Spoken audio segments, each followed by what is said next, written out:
ឆ្នាំរោងគឺលេខសំណាង169ពណ៌សំណាងពណ៌ខៀវរិស័យនៅក្នុងខែ4ខែមេសានេះគឺលេខសំណាងលេខ169ចំណែកពណ៌សំណាងគឺពណ៌ខៀវអញ្ចឹងលោកអ្នកដែលកើតនៅឆ្នាំរោងសូមលោកអ្នក comment នៅលេខសំណាងគឺលេខ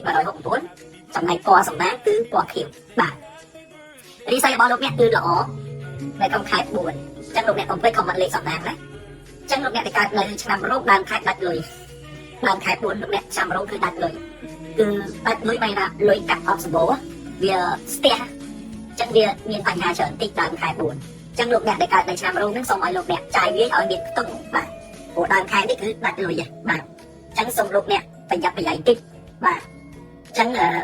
អ្នកដែលកើតឆ្នាំរោងដើមខែដាច់លុយអញ្ចឹងសូមលោកអ្នកដែលកើតនៅឆ្នាំរោងទាំងអស់ហ្នឹងគឺទឹកមែនតើណារឿងលុយកាត់កុំចេះតែចាយកុំចេះតែចំណាយខ្ជិះទៅធ្វើឲ្យយើងហ្នឹងវាគេហៅថាចាយដល់ខែបាទកុំសេរីមេបាទខ្ញុំលើយកដែរសេរីពួកសេរីមេបាទសេរីមេហ្នឹងបាទវាអត់លុយទិញមីម៉ាស៊ីនហ្នឹងសេរីមេអញ្ចឹងអ្នកដែលកើតឆ្នាំរោងគឺដើមខែគឺតាំងតែបាទអត់មានលុយទេ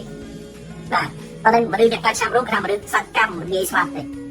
តែចិត្តស្លាប់មានដំណោះស្រាយអញ្ចឹងដើមខែអ្នកដែលកើតឆ្នាំរោងបាច់លុយណាអញ្ចឹងសូមមានការទូងសួងដោយលោកគ្រូថាខ្ញុំក៏មកដាច់លុយទៅឲ្យហេតុរហូតទៅណាបាទលោកអ្នកដែលកើតនៅឆ្នាំរោងលេខសំណាងលេខ169ពណ៌សំណាងពណ៌ខៀវណាបាទលោកអ្នកដែលកើតនៅឆ្នាំរោងបងប្អូនកូនមួយពីថ្ងៃទី7ដល់ថ្ងៃទី9លក់របស់ដាច់បងប្អូនកូនមួយណាបាទពីថ្ងៃទី7ដល់ថ្ងៃទី9លក់របស់ដាច់ពីថ្ងៃទី7ដល់ថ្ងៃទី9ខែ4ហ្នឹងអ្នកដែលកើតឆ្នាំរោងហ្នឹងអាចលក់របស់ដាច់បាទលក់ជាដីធ្លីលក់ជាផ្ទះសំបែងអញ្ចឹងទៅអ្វីដែលយើងចង់លក់ហ្នឹងគឺអាចលក់ដាច់ពីថ្ងៃទី7ដល់ថ្ងៃទី9បងប្អូនកូនមួយណាបាទចឹងពីថ្ងៃទី7ដល់ថ្ងៃទី9អ្នកដែលកើតឆ្នាំរោងនឹងលក់របស់ដាច់ចឹងសូមជូនពរដល់អ្នកកើតឆ្នាំរោងទាំងអស់ឲ្យលក់របស់ដាច់ដោយអ្វីដែលយើងបងប្រាថ្នា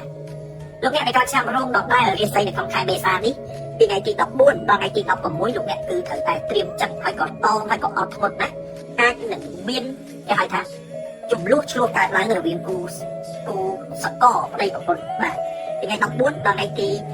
16បាទគឺអាចនឹងមានរឿងកើតឡើងគឺឆ្លោះគ្នា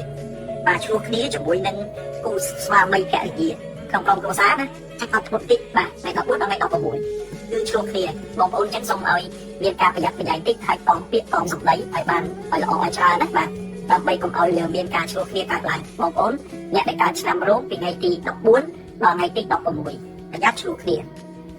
ពីថ្ងៃទី20ដល់ថ្ងៃទី22លោកអ្នកដែលកើតនៅឆ្នាំរោងហ្នឹងគឺប្រយ័ត្នឈឺបាទប្រយ័ត្នឈឺណាបងប្អូនអ្នកដែលកើតឆ្នាំរោងហ្នឹងប្រយ័ត្នឈឺពីថ្ងៃទី20ដល់ថ្ងៃទី22គឺត្រូវថែទាំសុខភាពឲ្យបានល្អបន្តិចបងប្អូនណា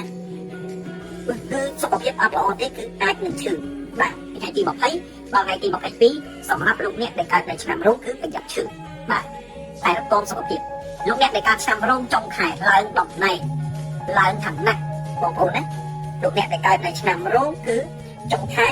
ឡើងតំណែងឡើងតួនាទីចុងខែ4អញ្ចឹងអបអសាទរណាសូមឲ្យការទូទាខ្ញុំឈប់ 100% ឲ្យឡើងបុណ្យស័ក្តិគ្រប់គ្នាទេសម្រាប់លោកអ្នកដែលកើតនៅឆ្នាំរោងបាទអ្នកដែលកើតឆ្នាំរោងគឺឡើងតំណែងអញ្ចឹងសូមឲ្យកន្លែងបំងណាឲ្យបានដូចបំងទៅអ្នកដែលកើតឆ្នាំរោងកុំសោកចាយថាជីវិតនេះបាទអញ្ចឹងអ្នកដែលកើតឆ្នាំរោងគឺពីថ្ងៃទីចុងខែនេះគឺឡើងតំណែងបាទអញ្ចឹងអ្នកដែលកើតឆ្នាំរោងលេខសំណាងលេខ169ចំណែកពណ៌សំណាងគឺពណ៌ខៀវបងប្អូនណាខមមិនលេខសំណាងលេខ169ចំណែកពណ៌សំណាងពណ៌ខៀវ